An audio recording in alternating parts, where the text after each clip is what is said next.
Welcome back, Defenders. Today, we're going to start with some bad news for Russia. That always cheers me up. And a Russian ammunition depot, reportedly holding 264,000 tons of munitions, was obliterated near Moscow. One of Russia's largest munition stockpiles erupted in a catastrophic secondary explosion that continued for hours. This was the 51st GRAU arsenal located northeast of Moscow. Here's the before picture. We're going to get the satellite images in the next day or two. And this was not discreet. This was a massive fireball in the sky, caught on camera from numerous angles. I'll link these videos down below if you want to see the explosion for yourself. And with these ammunition depot strikes, there's always secondary explosions. And this arsenal depot is pretty close to other settlements.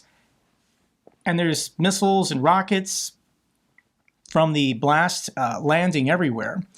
So Russia has announced an evacuation perimeter. People in these cities and settlements here and here, they're all seeing and recording what is happening. And Russia is trying to evacuate people as this depot is probably going to cook for at least a day or so. Let's now catch up on the Easter ceasefire that Putin announced, another attempt by the Kremlin to string Trump along. It sounded good. Vladimir Putin, the devout Christian, announcing a 36-hour ceasefire. The thing with a ceasefire, though, is both sides have to agree, and the Russians never negotiated or even told the Ukrainians until it was public information. So the Ukrainians pulled back on some of their operations in order to document the Russian violations of their own ceasefire. So here is the reports from the Commander-in-Chief Syrskyi. The total number of violations from the Russian military of Russia's own ceasefire reached 2,935. So yeah, there wasn't much of a ceasefire. So what really happened? Russian forces used the Easter truce to rotate their units and stage provocations. There you go. That was the real reason. I don't know how long Russian soldiers remain in the trenches on the front lines. They're rotated every couple weeks or maybe even couple months. And Vladimir Putin used a fake Easter ceasefire to rotate his frontline troops, to offer them cover from Ukrainian artillery and FPV drones. That was it. That was the real reason. And sure enough, the next day, Russia launched over 90 drones hours after the Easter truce ended. A lot of these drones went after the city of Odessa. There was a lot of anti-aircraft, heavy fighting in Odessa to try and stop these drones. But this asks the question, if Putin can just unilaterally announce a ceasefire, and in theory the fighting stops, then Russia just proved they're the only reason why this war continues. Now, after Easter, the whole world can clearly see the real issue, the real reason why the hostilities continue. Russia is the sole source of this war. NATO's not involved. Ukraine just wants to defend their own land. Russia is the aggressor. Russia is the only reason this war is still going on more than 3 years later. Zelensky offered Putin, hey, do you want to extend this Easter ceasefire another 29 days? And Putin said no. He's not interested in actually stopping anything. But what Russia does want is they want direct talks with Ukraine. Russia loves talks. Russia loves negotiations because weak and ineffective leaders in the West are just desperate to give Putin concessions. Is there something we can do to appease Putin to make him stop killing people? And spoilers, the answer is no. The Russians are never going to stop killing people. We hope Kyiv feels the same way. Putin says he is open to direct talks with Ukraine. This isn't what he said like 2 or 3 months ago. He was saying Zelensky was illegitimate because he didn't have an election. Therefore, he couldn't directly negotiate with Zelensky. But maybe Putin has changed his mind. I mean, I don't I don't think there's a lot of thought put into this. I think Putin is enjoying his current position, just having the United States applying pressure on Ukraine for him. In the first 100 days, Trump has alienated Ukraine and emboldened Russia. The US president has failed to extract any major concessions from Moscow and publicly accused Ukraine, President Zelensky, of being a dictator, and Trump constantly repeats that this war is Ukraine's fault. Ukraine is the one who started this war, not Russia.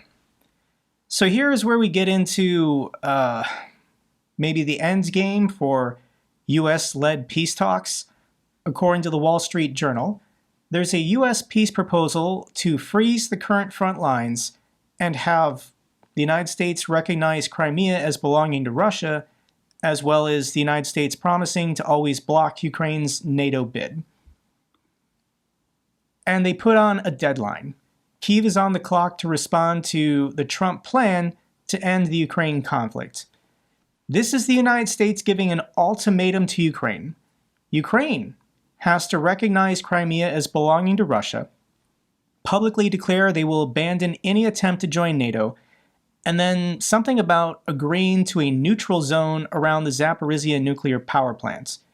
Ukraine has until noon today in London, I guess, to respond.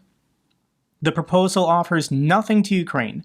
It's just a list of things the US will take to Putin to see if Putin can be appeased. The complete collapse of the American security architecture could not have been any more shameful. In this deal, Ukraine gets nothing. Zelensky offered to purchase, with hard currency, for profits, 10 Patriot air defense systems for $15 billion. And Donald Trump is saying no. He's not even willing to sell defensive weapons to the Ukrainians. The United States recognizing Crimea as Russian would be worse than Munich in 1938. This is the opinion of one Ukrainian lawmaker. If the United States were to recognize Crimea as Russian territory, the United States would align itself with a small group of countries that have endorsed Russia's annexation of the peninsula. Nations such as Syria, North Korea, Venezuela, Cuba, Sudan, and Afghanistan. Not even China recognizes Crimea as belonging to Russia. Iran doesn't even recognize Crimea as belonging to Russia.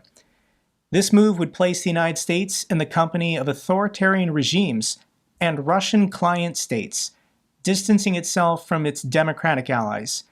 Given that no European ally of the United States recognizes the annexation due to their commitments to international law and the UN Charter, such a policy shift would leave Washington isolated in Europe, undermining its credibility and weakening the transatlantic alliance. That's the key phrase right there.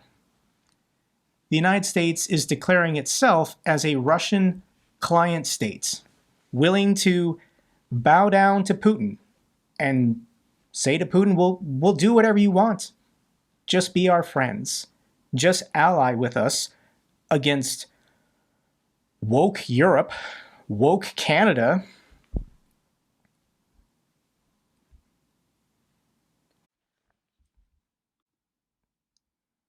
Ukraine is not going to entertain this.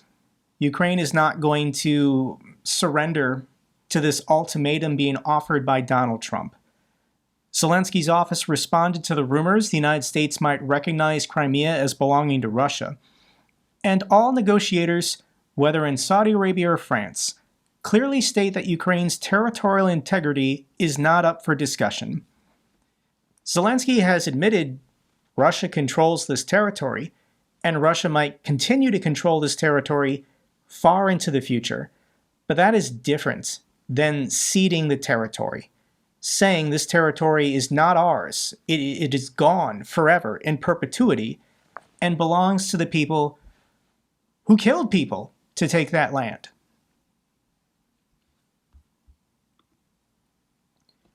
I woke up this morning and this was the headline from the Financial Times. Vladimir Putin offers to halt Ukraine invasion along the current front lines. US floats recognition of Russian annexation of Crimea as peace plan efforts continue. This is a trap.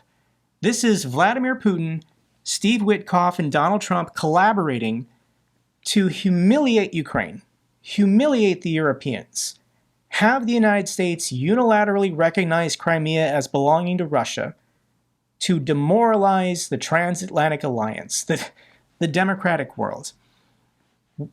When this doesn't end the war, this is just to get a ceasefire, maybe?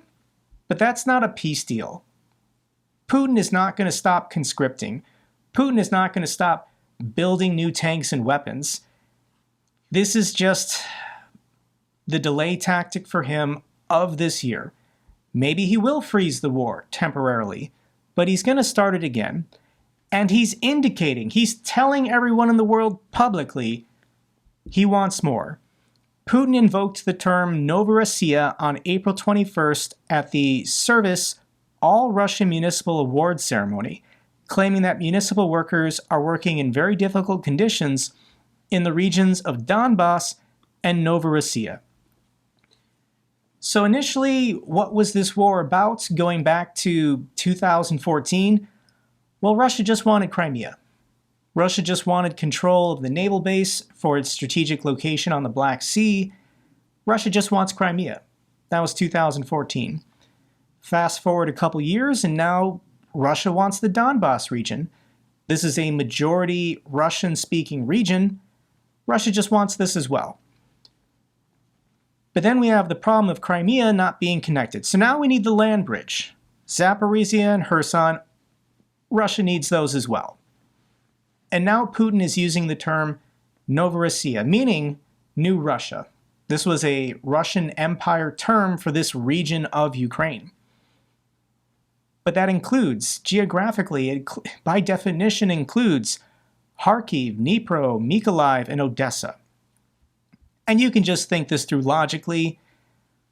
If Russia gets all of these concessions, if Donald Trump continues to appease him, then yes, he's going to keep going because he thinks he's winning. Why would the Russians ever stop when they don't control the entirety of the Black Sea coastline? They're going to share the Black Sea with a bunch of Nazis in Kyiv? Unacceptable to the Russians. They want Mykolaiv, they want Odessa, they want to connect up with their military forces in Transnistria, and then take all of Moldova. Now you might be thinking, okay, what about the Dnipro River going north-south? This would be a nice geographical barrier separating Russia and what remains of Ukraine. Except Putin would never accept that either. Putin wants full control of the river. On this river, there are numerous dams with hydroelectric power generation.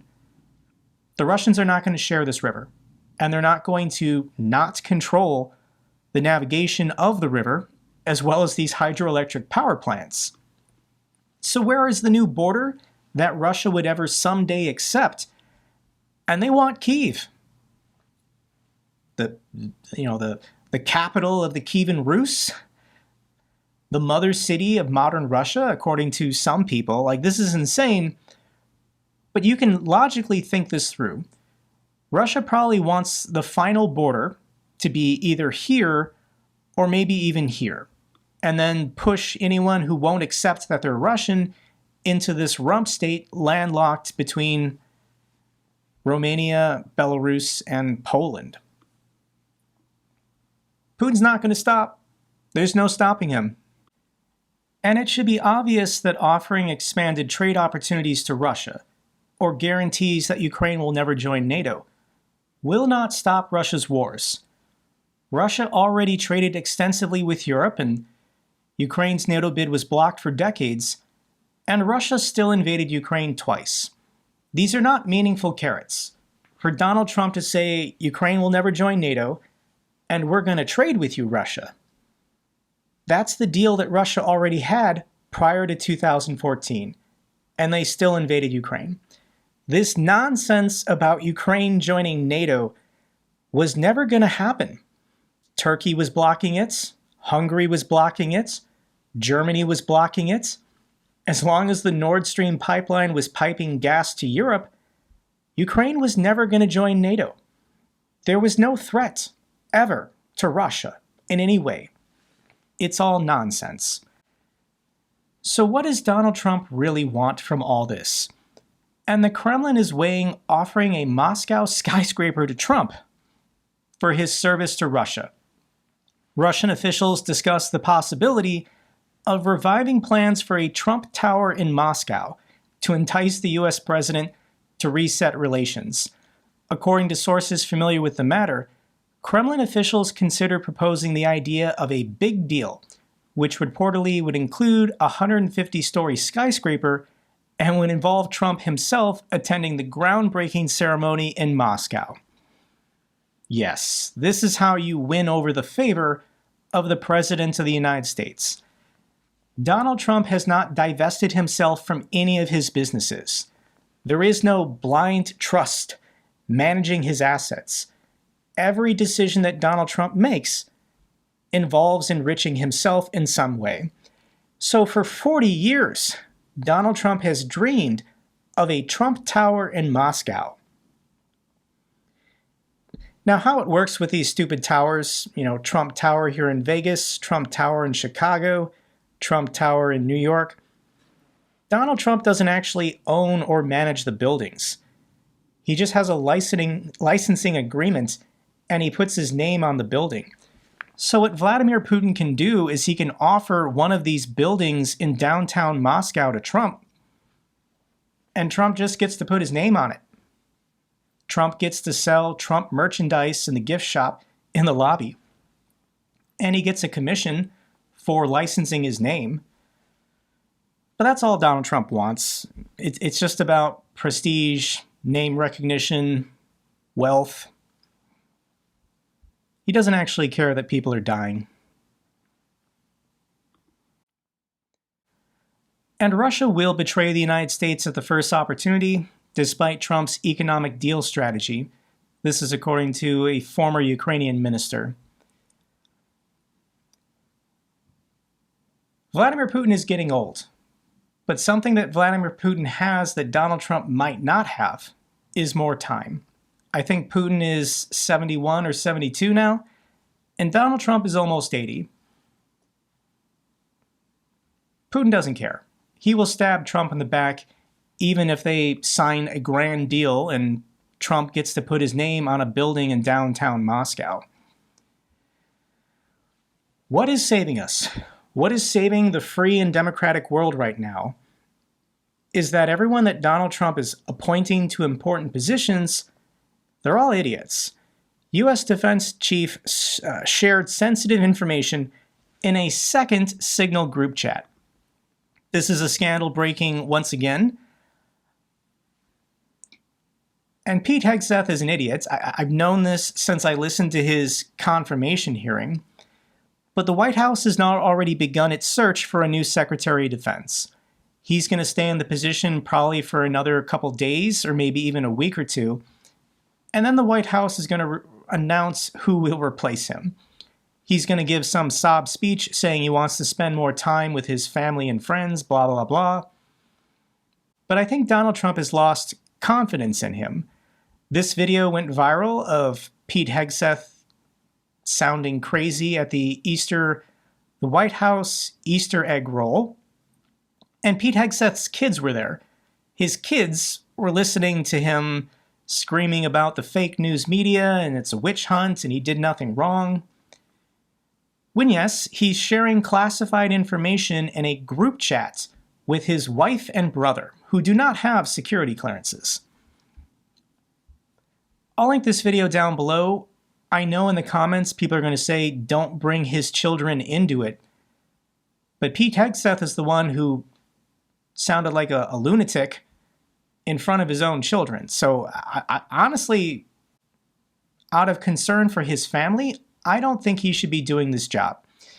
And Trump is going to fire him not because he did anything wrong.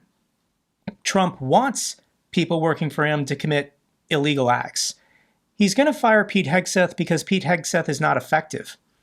Donald Trump has big plans. Donald Trump wants to invade and subjugate Greenland, invade and subjugate Panama and Canada and ethnic cleanse the Gaza Strip.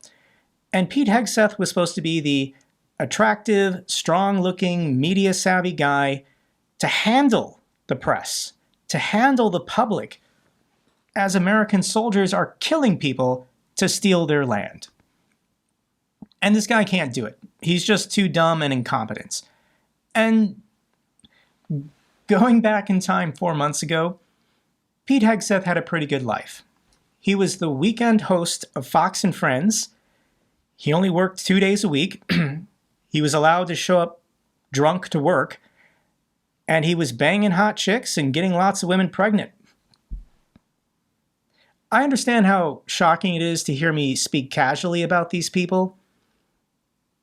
But these people should not be in governments. They should not be making important decisions. I'm not saying Pete Hegseth is a bad person. He's just a normal guy trying to live his life, have some fun, get some cool tattoos, chase tail, whatever. But you don't get to be Secretary of Defense. You don't get to be in charge of literally the largest organization of humans in the history of the world. He is not competent. He cannot handle working 7 days a week and remaining sober. He's struggling. Here are thoughts from Garry Kasparov. Most elected leaders who turned their countries into dictatorships, for example Putin, were empowered by effective backers and efficient implementers. A silver lining is Trump is surrounded by incompetent sycophants. His need for obsequious, personal loyalty drives away the competent. Putin has surrounded himself with very competent people. His central banker, for example. But Donald Trump doesn't like that. Anyone who sounds intelligent, Donald Trump is repulsed by, and he does not trust that person. So Donald Trump is deliberately putting in charge of all of these important positions really stupid people who do not have the expertise and skills to pull off this autocratic coup of our democracy. So it is failing in real time, guys. This is the good news. And Trump's supporters are turning on him every day. I'm a soybean farmer who voted for Trump. I'm begging the president to end this trade war. Here's a tweet from Craig Fuller. Don't know who this guy is, but he's a Trump supporter. I enthusiastically supported Trump's victory in the November election. I thought I was voting for a pro-business policies and small, targeted, and incremental tariffs that would encourage the production of strategic industries to return to the Americas. What Trump did in his first term. I did not vote for a neutron bomb to wipe out supply chains and small businesses 100 days into his term. People hate these tariffs. Honestly, if Trump didn't do all this tariff nonsense, his approval rating would probably still be over 50%, and our democracy would be in trouble. But he's an idiot, and he started a completely unnecessary trade war with China using made-up, absurd, astronomical numbers. And China is not here to play. China is here to win. China vows retaliation against countries that follow the U.S. calls to isolate Beijing. So Trump picked a completely unnecessary trade war with China, and China is now telling the rest of the world, don't help the United States. Don't collaborate or cooperate with the United States, or you will risk your trade status and relations with China. So now you have countries in the middle, the European Union, Canada, Mexico, Japan, and Donald Trump just offended and insulted all of these people. The United States has no allies right now. There's nobody to help us. And China is now placing mild pressure on the rest of the world. You have to pick a side. You either have to pick Donald Trump in the United States, or you have to pick China. And who wants to be friends with the United States when Donald Trump is an asshole? And China, once again, this is economic war. Chinese state-backed funds have halted new U.S. private equity investments. This is according to the Financial Times. Beijing presses funds to cut exposure amid Trump's tariff hike. These are investment funds worth $1.3 trillion. and China is officially de-investing from the United States. They're selling their equities, they're selling their bonds, they're selling anything that has to do with the United States. This is a catastrophe. This is an economic nightmare. This is going to make everyone in America poor and eventually less safe. This is the direction the United States is going in. Will end badly for him. Republican strategist Karl Rove says Americans are already tired of Trump. This is going to end terribly for Donald Trump and J.D. Vance. And I think even Elon Musk knows it at this point. Elon Musk has kind of been stepping away since the tariffs went into effect. And we just have to hold on. To my fellow Americans, don't give up, don't disengage. We are currently winning. This is going to be a struggle. It's probably going to go on at least another year, but eventually I do believe Donald Trump and J.D. Vance will be removed from office, one way or another. They're never going to change. They're never going to get better. They're never going to normalize. They're always going to lie. They're always going to double down. But they're weakening. And their supporters are turning on them. Let's get back to the bad news for Russia. Frontline reports Russian insane 150 motorcycle assault near Pokrovsk decimated as Ukraine destroys 96 bikes and 21 infantry fighting vehicles. This is an update, once again, from the Fantastic Channel, reporting from Ukraine. Can't show violence, guys, so I'll link it down below, but my question with all these motorcycles is, where are your tanks, Russia? This graphic is from 2022. If you have a good memory and you can remember what the news coverage was like when Russia first invaded, we were seeing graphics like this. Russia has 12,420 tanks to Ukraine's 2,596. 30,000 armored vehicles versus Ukraine's 12,000. And here we are 3 years later, and the Russians are having to use motorcycles to go on assaults. Where did your 12,000 tanks go, Russia? Where did your 30,000 armored vehicles go, Russia?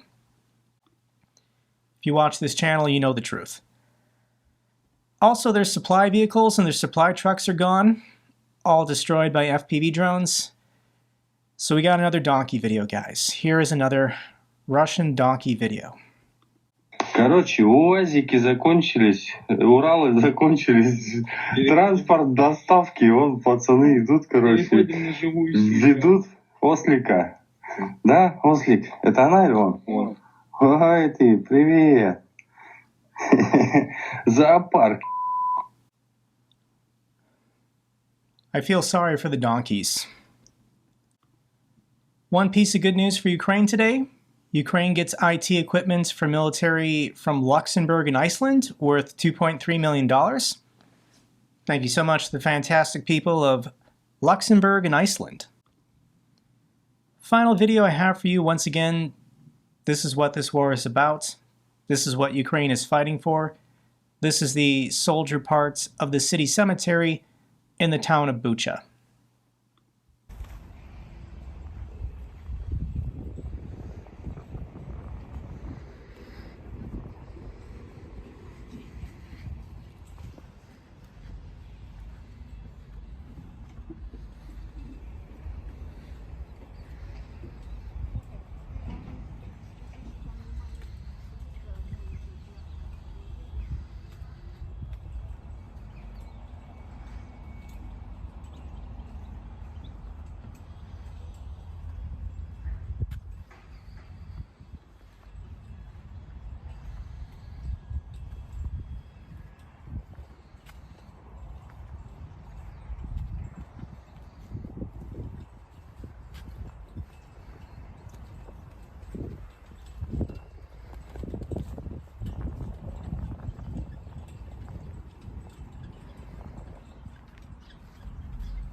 That's all for this update video.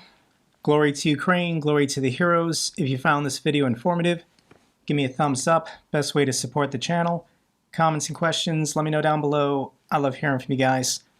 Till the next video, keep defending the truth, keep defending democracy.